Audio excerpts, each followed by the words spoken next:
Hello बच्चों, नमस्कार। कल हम लोगों ने यांत्रिक तरंगों में अनुप्रस्थ तरंगें और अनुदैर्ध्य तरंगों के बारे में पढ़ा, उनसे संबंधित कुछ परिभाषाएं पढ़ी। आज हम लोग अनुप्रस्थ तरंगों की चाल और अनुदैर्ध्य तरंगों की चाल कितनी होती है और किन किन माध्यमों में ये तरंगें संचरित होती हैं उसके बारे में पढ़ेंगे। तो चलिए देखते हैं। पहली हमारी हेडिंग है इसमें अनुप्रस्थ तरंगों की चाल।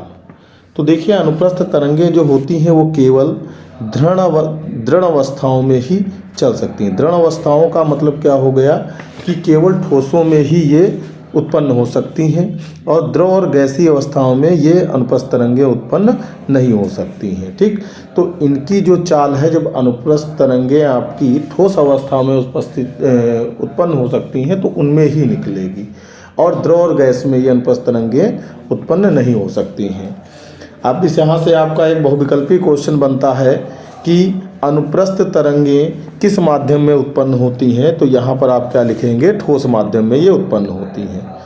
अब इसमें देखिए, ठोस माध्यम जैसे मैंने डोरी ले ली, ठीक, तो तनी हुई डोरी में अनुप्रस्थ तरंग की चाल के लिए निम्न सूत्र दिया जाता है। आपका सूत्र क्या आता है, V √ T/m। यहाँ T क्या है, डोरी में तनाव बल है, और m क्या है, डोरी की एकांक लंबाई का द्रव्यमान है। अब यहाँ पर देखिए, ये तो आपका फार्मूला आ गया काहे का, जब तनाव बल दिया है और एकांक लंबाई का द्रव्यमान दिया है।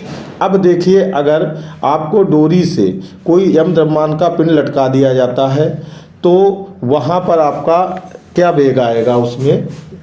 तो इसके लिए हमने माना डोरी से m द्रव्यमान का कोई पिंड ऊर्ध्वाधर लटकाया जाता है तो डोरी में तनाव बल क्या हो जाएगा, T बराबर क्या होगा, mg। और डोरी के एकांक लंबाई का द्रव्यमान निकाल लेते हैं। तो एकांक लंबाई का द्रव्यमान निकालने के लिए देखिए सूत्र लगा देते हैं, द्रव्यमान बराबर आयतन गुणे घनत्व। आप जानते हैं जो आपकी डोरी होती है वो कैसी होती है, बेलनाकार होती है। इसकी लंबाई आपको कितनी लेनी है, 1 मीटर लेनी है। अगर त्रिज्या r है तो आप जानते हैं बेलन का आयतन होता है πr²h। h का मान आप 1 रखेंगे तो यहाँ पर आपका क्या आयतन आएगा, πr²। घनत्व क्या हो गया, d। तो एकांक लंबाई का द्रव्यमान कितना आ गया, πr²d।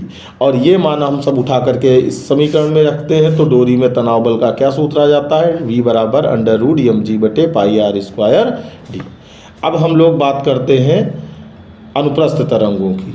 अनुप्रस्थ तरंगें हो गई, इसके बाद बात करते हैं अनुदैर्ध्य तरंगों की। अनुदैर्ध्य तरंगों की चाल देखिए। अनुदैर्ध्य तरंगें जो होती हैं, अनुदैर्ध्य तरंगों में आपको मालूम है क्या होता है, विलयन और संपीड़न होता है। और ये तरंगें तीनों माध्यमों में संचरित हो सकती हैं। याद रखिएगा, तरंगें आपकी दो प्रकार की हैं, अनुप्रस्थ और अनुदैर्ध्य। अनुप्रस्थ तरंगें केवल चलती हैं ठोस माध्यम में और अनुदैर्ध्य तरंगें तीनों माध्यमों में चल सकती हैं। तो इसमें देखिए, किसी भी माध्यम में अनुदैर्ध्य तरंगों की चाल, चाहे कोई भी माध्यम हो, द्रव हो, ठोस हो, आपका गैस हो, तो उसमें सूत्र क्या आता है इसका, V √ V/d। यहाँ B आयतन प्रत्यास्थता गुणांक है और d क्या है, घनत्व है। अब देखिए, यहाँ पर इस सूत्र में थोड़ा सा न्यूटन ने संशोधन किया था और गैसीय अवस्था के लिए एक नया सूत्र दिया था। न्यूटन ने क्या बताया, न्यूटन ने बताया कि जब कोई अनुप्रस्थ तरंगें, अर्थात उन्होंने ध्वनि तरंगें ले ली कि जब किसी माध्यम में चलती हैं तो माध्यम के ताप में कोई परिवर्तन नहीं होता है, अर्थात उसका टेम्परेचर कुछ नहीं बदलता है। तो जब ताप नहीं बदलता है तो ये एक ऐसी प्रक्रिया है, ध्वनि तरंगों का चलना एक समतापी प्रक्रिया है। तो जब समतापी प्रक्रिया है तो इसके लिए उन्होंने कहा आयतन प्रत्यास्थता गुणांक हम नहीं लेते हैं। आयतन प्रत्यास्थता गुणांक की जगह पर उन्होंने समतापी प्रक्रम के लिए प्रारंभिक दाब, उस गैस का प्रारंभिक दाब क्या ले लिया, P ले लिया।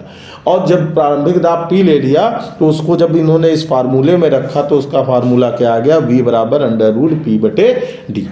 अब इस फार्मूले को जब उन्होंने दे दिया तो उस पर जो है निकाला गया कि या धुन की चाल आपकी क्लियर आती है कि नहीं आती है।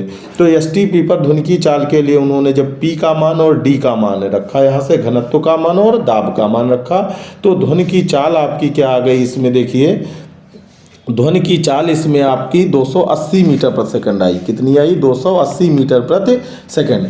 जबकि ध्वनि की चाल आपकी कितनी होती है, 330 मीटर प्रति सेकंड होती है। तो जब ये अंतर आया तो इसके बाद एक वैज्ञानिक आए लाप्लास। कौन आए, लाप्लास आए। लाप्लास ने जो है इसमें थोड़ा सा और संशोधन किया और अपना एक नया सूत्र दिया था अनुदैर्ध्य तरंगों की चाल के लिए। तो लाप्लास का संशोधन जो है वो इम्पॉर्टेंट भी है, परीक्षा की दृष्टि से पूछा जाता है। अगले वीडियो में आपको लाप्लास का संशोधन पढ़ाया जाएगा।